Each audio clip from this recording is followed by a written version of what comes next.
Kembali kita di Ngaji Narasi Online. Assalamualaikum warahmatullahi wabarakatuh. Alhamdulillahirabbil alamin. Wassalatu wassalamu ala khairil mursalin Sayyidina wa maulana Muhammadin wa ala alihi wa sahbihi ajma'in, amma ba'du. Allahumma salli ala Sayyidina Muhammad tibbil qulub wa dawaiha wa sihhatil abdan wa afiyatiha wa nuril absar wa dhiyaiha wa qutil ajsad wa ghidaiha wa ala alihi wa sahbihi wa sallim. Sahabat Ngaji Narasi Online, alhamdulillah hari ini bersua kembali dan tidak terasa sudah mau 100 hadis yang kita bahas. Ya, dan hari ini ya sembari mengharap ridha Allah dengan talabul ilmi, kita akan kaji hadis ke-98 dan 99. Ya, dan ini bicara tentang kesungguhan Rasulullah mengajarkan kepada kita dengan amal yang mujahadah. Ya, begitu dahsyat dari beliau, padahal beliau maksum, sosok yang sudah diampuni oleh Allah dosanya.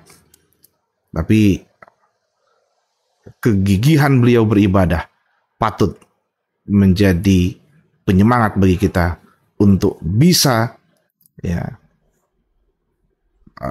lebih giat lagi dalam bermujahadah. Untuk itu simak sampai akhir, jangan skip agar manfaat. Baik, kita baca dulu. Bismillahirrahmanirrahim. Hadis ke-98.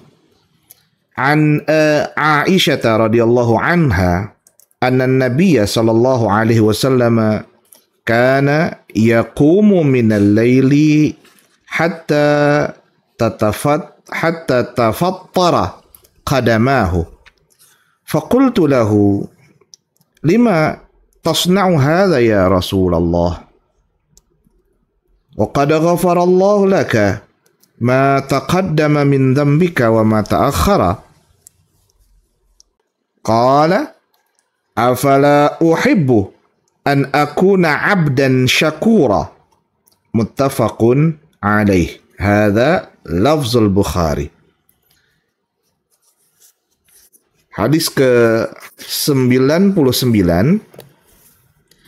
an Aisyah radhiyallahu anha annaha qalat kana Rasulullah sallallahu alaihi wasallam idza dakhala al-'ashru ahya al-laila wa ayqaza ahlah wa jadda wa shadda al-mi'zar.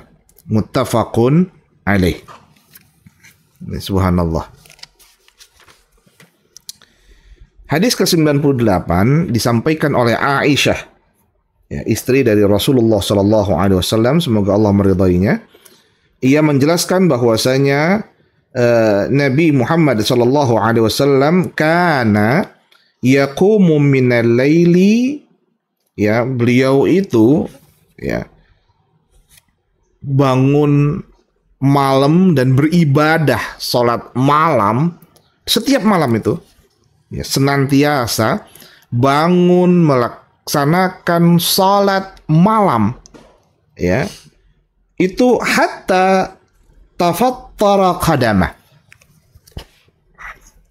Saking dahsyatnya, baik dari sisi membaca firman-firman Allah, ayat-ayat Allah dalam salatnya, atau dalam konteks rakaatnya, itu menyebabkan kakinya sampai tafattar, bengkak. Kalau kita bengkak karena asam urat. Ini Nabi karena sholat. Mungkin ya berdiri terlalu lama, karena baca ayat tuh bisa sampai 2-3 juz mungkin ya, kalau dalam konteks kita saat ini. Kan kalau orang kalau terlalu lama berdiri kan bisa bengkak. Ya kalau sama kayak kita lah ya, kalau sudah terlalu lama kaki di bawah itu bisa cepat sekali bengkak. Saya pernah bawa mobil itu dari Padang sampai ke Palembang, itu sholat udah nggak bisa lagi duduk itu. Sholat udah nggak bisa lagi berdiri itu. Sudah duduk. Karena kenapa? Kaki udah nggak bisa dilipat, kan bengkak memang. Ya, apalagi Rasulullah SAW itu melaksanakan sholat malam tuh mungkin sampai subuh kan itu. Ya, artinya subhanallah, ibadah yang beliau lakukan begitu dahsyat. Ya, salat malamnya yang ia lakukan, ya, ketika semua orang tidur, beliau ibadah kepada Allah Subhanahu wa taala hingga kakinya itu sampai bengkak. Ya, ini bisa zahir dan sekaligus nyindir. Ya, nyindir buat kita semua yang nggak punya semangat sholat malam. Bahkan Nabi nyampaikan biar cuman serakaat lah, nggak apa-apa. Ya, tapi itu dawam, selalu ditunaikan, yang bukan yang putus-putus. Meskipun cuman sedikit. Kalau bahasa hadis yang lalu, ya meskipun cuman sejengkal kita mendekatkan diri kepada Allah, tapi itu terus rutin. Karena Allah akan mendekati kita nanti, ya lebih hebat dari itu, sehasta. Ya, sampai Allah yang lebih gencar mendekatkan diri kepada kita, meskipun kecil yang kita lakukan. Nah, ini Rasul ingin memberikan gambaran kepada kita. Beliau yang begitu hebat saja masih melakukan ibadah yang amat-amat melampaui dari batas pikir manusia. Gitu ya. Fakultu lahu, lalu Aisyah ya menyampaikan kepada beliau, kepada Nabi Muhammad SAW, lima tasna'u hadza ya Rasulullah,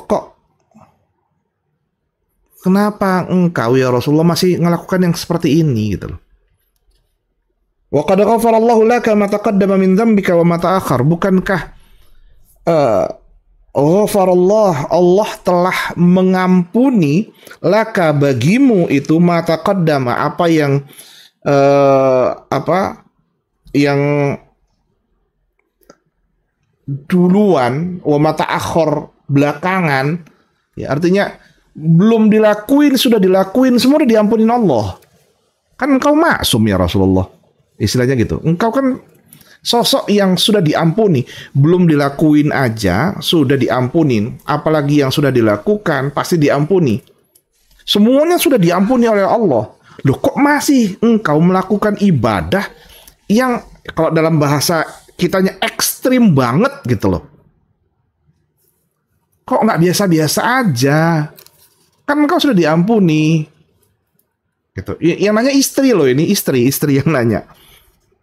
Istri Nabi yang bernama Aisyah radhiyallahu anha, Sayyidah Aisyah. Apa kata Rasul? Qala afala uhibbu an akuna 'abdan syakura. Apa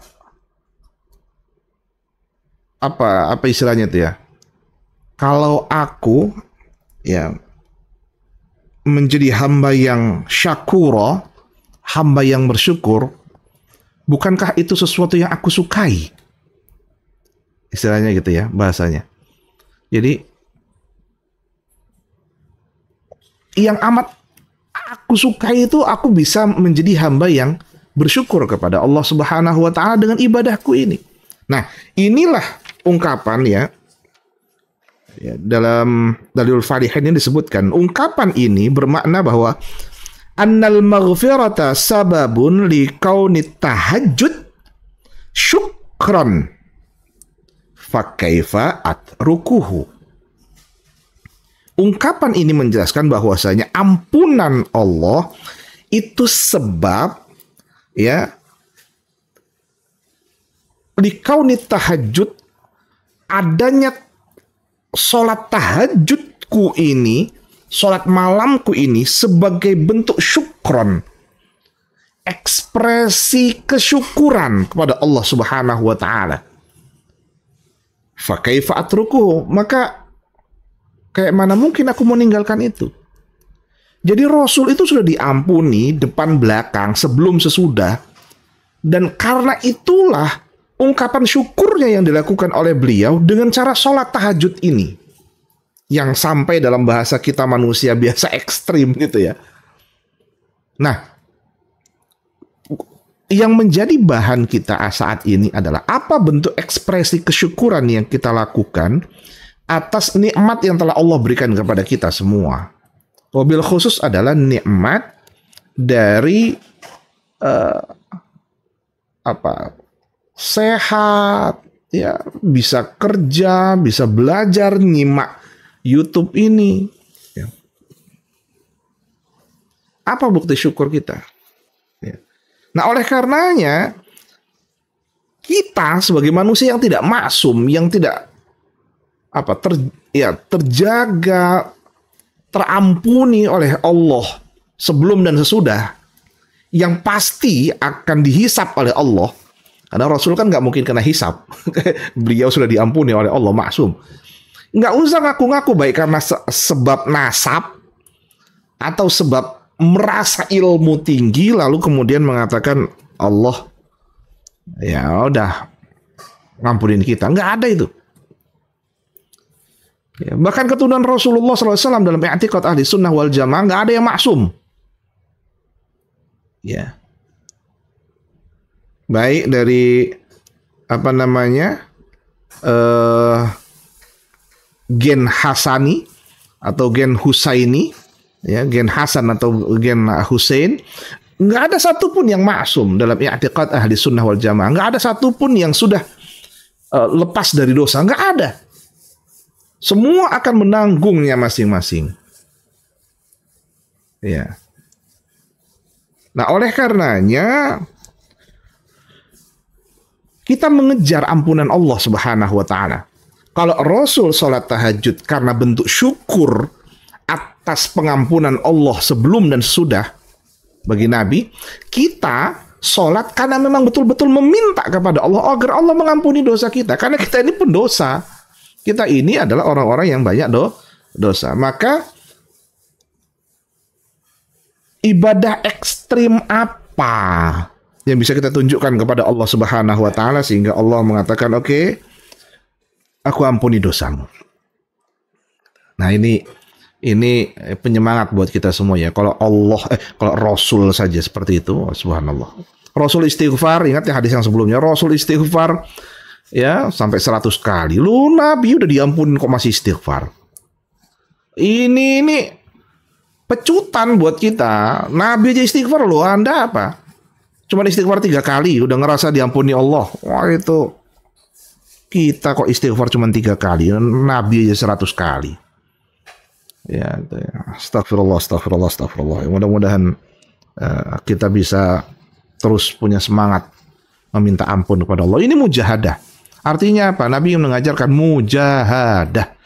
Ya, kesungguhan yang tingkat tinggi. Ya, dalam bermunajat kepada Allah, mendekatkan diri kepada Allah Subhanahu wa taala. Dan ini dilakukan oleh Nabi. Dalam hadis ke-99 disebutkan dari Aisyah radhiyallahu anha, semoga Allah meridhoinya. Dua-duanya sama dari istri Nabi, Sayyidah Aisyah. Apa kata beliau? Karena Rasulullah SAW idza dakhala al-ashru, bahwa Nabi ketika masuk 10 hari, ya maksudnya di sini wal murad al-ashr al-awakhir min syahr Ramadan, 10 terakhir dari bulan Ramadan. Apa itu ahyal lail? Selalu menghidupkan malam-malam itu. Ya. Saya pernah nanya pada guru saya, apakah Rasul saat itu tidur? Loh, guru kami hanya menyampaikan, loh, bukankah telah disampaikan bahwa tidurnya Nabi itu ya bangun? Ya, artinya Nabi itu tiap malam di 10 akhir itu, Masya Allah, beliau hidupkan malam itu. Kenapa kok harus malam sih? Pertanyaannya itu. Pertanyaan kedua, karena malam itulah suasana yang paling nikmat curhat dengan Allah. Wa aiqaza ahla, dan beliau ternyata nggak sendirian. Pengen masuk surga itu nggak sendirian. Beliau bangunkan keluarganya, istri-istrinya itu bangunkan, bangun. Ayo salat malam. Wajadda, beliau bersungguh-sungguh, punya semangat tinggi saat itu, ya, untuk beribadah di 10 akhir bulan Ramadan. Padahal Rasul sudah diampuni ya, tapi punya semangat tinggi. Wasyaddal mi'zar, dia kencangkan mi'zar di sini adalah al-izar, ya, ini sarungnya dikencangkan oleh beliau sarungnya. Apa maksudnya? Wa huwa kinayatun an i'tizalin nisa. Maksudnya adalah udah nggak mikirin istrinya nggak dipikirin sama dia. Udah, maksudnya nggak dipikirin tanda kutip, maksudnya tidak digauli. 10 hari terakhir ia tinggalkan istrinya dan ia murni karena Allah, beribadah mendekatkan diri kepada Allah Subhanahu wa taala. Dan ia ajak istri-istrinya untuk ibadah kepada Allah, bukan mikirin ranjang. Ya. Wa qila al-murad tashmiruhu lil ibadah. Dan maksud yang lain adalah tashmir itu menyingsingkan bajunya, punya artinya betul-betul punya semangat tinggi lil ibadah, untuk beribadah kepada Allah Subhanahu wa taala. Ya. Nah, sahabat ngaji narasi online, ini 2 hadis ini menjadi gambaran buat kita semua. Kalau Rasul saja mujahadahnya se-ekstrim itu, masa kita enggak gitu, malunya kayak astagfirullah. Kayaknya nggak punya malu ya kita ya saya lah kok nggak punya malu gitu. Sholat ibadah kok cuman wajib ya, sholat malam astagfirullah. Ya, saya menyatakan ya, ibadah ekstrim apa sih yang sudah kita hidangkan kepada Allah? Ya,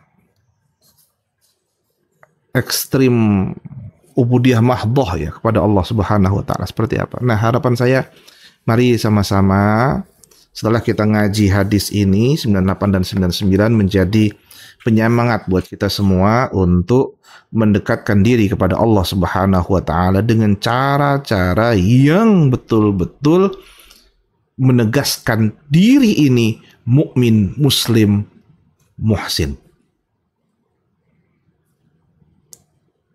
Sehingga mujahadah kita dari semangat yang tinggi, mujahadah kita dari keinginan mujahadah yang amat tinggi. Karena itulah satu-satunya harapan mendapatkan pandangan rahmat dari Allah Subhanahu wa taala. Ingat hadis yang sebelumnya dijelaskan, Rasul mengatakan semua ini ya nggak ada yang diampunin Allah, ya.